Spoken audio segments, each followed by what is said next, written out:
Kumusta sa lahat? Ako si Sue, isang guro sa kalusugan. Ngayon ay ipakikilala ko kung paano gumamit ng mga gamot sa paglanghap ng dry powder. May tatlong uri ng dry powder inhaler na gamot na kasalukuyang ginagamit. Ang mga sumusunod ay magpapaliwanag kung paano gamitin ang mga ito ng paisa-isa. Paano gamitin ang Symbicort? 1. Panatilihing patayo ang bote at i-twist para tanggalin ang takip. 2. Hawakan ang pulang ibaba at paikutin ang chassis, lumiko muna sa kanan. Lumiko muli sa kaliwa at maririnig mo ang isang pag-click. 3. Huminga ng malumanay, huwag huminga sa mouthpiece ng inhaler. 4. Takpan ang mouthpiece ng inhaler gamit ang iyong mga labi at huminga ng malalim ng mabilis. 5.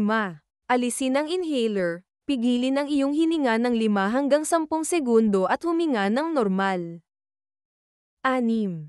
Uminom ng gamot ayon sa utos ng doktor. Kung kailangan mong kumuha ng pangalawang puff, maghintay ng 30 hanggang 60 segundo at ulitin ang mga hakbang 2 hanggang 5.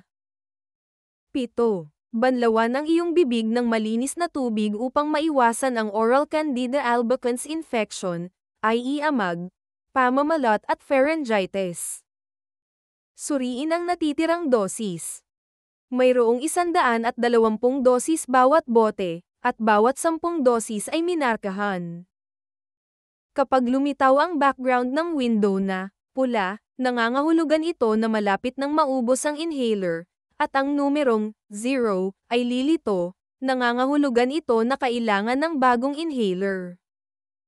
Narito ang ilang mga tips sa kung paano gamitin ang inhaler. 1. Buksan ang inhaler housing hanggang sa makarinig ka ng click na tunog. 2. Huminga ng malumanay, huwag huminga sa inhaler. 3. Takpan ang mouthpiece ng inhaler gamit ang iyong mga labi at huwag harangan ang butas ng bentilasyon gamit ang iyong mga daliri. 4. Huminga ng matatag at mahabang malalim na hininga sa pamamagitan ng iyong bibig. 5. Pagkatapos huminga ng malalim, tanggalin ang inhaler, pigilin ang iyong hininga ng 5 hanggang 10 segundo at pagkatapos ay huminga ng normal. 6. I-slide ang inhaler pataas upang isara ang housing. 7. Kung gumagamit ka ng inhaled steroids, banlawan ang iyong bibig ng tubig upang maiwasan ang oral Candida albicans infection, i.e. oral mold, pamamalot o pharyngitis. Suriin ang natitirang dosis. Ang bawat bote ng inhaler ay naglalaman ng 30 dosis, at isang dosis ay nababawasan sa bawat paggamit. Kapag ang window ay nagpapakita ng pula, nangangahulugan ito na pinalitan mo ang inhaler. Narito ang ilang mga tips sa kung paano gamitin ang inhaler. 1. Alisin ang takip at buksan ng buo ang mouthpiece. I-unpack ang pakete ng aluminum foil, kumuha ng kapsula, ilagay ito sa inhaler groove, at takpan ang mouthpiece. 2. Itaas ang inhaler at pindutin ang magkabilang gilid para mabutas ang kapsula at pagkatapos ay ilabas ito. 3. Huminga ng malumanay. 4. Ilagay ang inhaler sa iyong bibig at huminga ng malalim, nagagawa ng tunog na gurgle, gurgle. 5. Pagkatapos huminga ng malalim, tanggalin ang inhaler, pigilin ang iyong hininga ng 5 hanggang 10 segundo at huminga ng normal. 6. Siguraduhing walang pulbos sa kapsula at itapon ito. Kung may pulbos pa, ulitin ang hakbang 3 hanggang 5.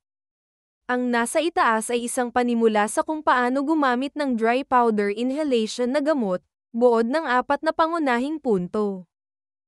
1. Uminom ng gamot ayon sa mga tuntunin ng RACE-ATA ng doktor. 2. Tamang paraan ng paggamit ng mga inhaler. 3. Banlawan ang iyong bibig pagkatapos gumamit ng mga inhaled steroid upang mabawasan ang mga side effect. 4. Follow up ayon sa oras. Kung mayroon kang anumang mga isyu sa gamot, mangyaring talakayin ang mga ito sa iyong medikal na kawani.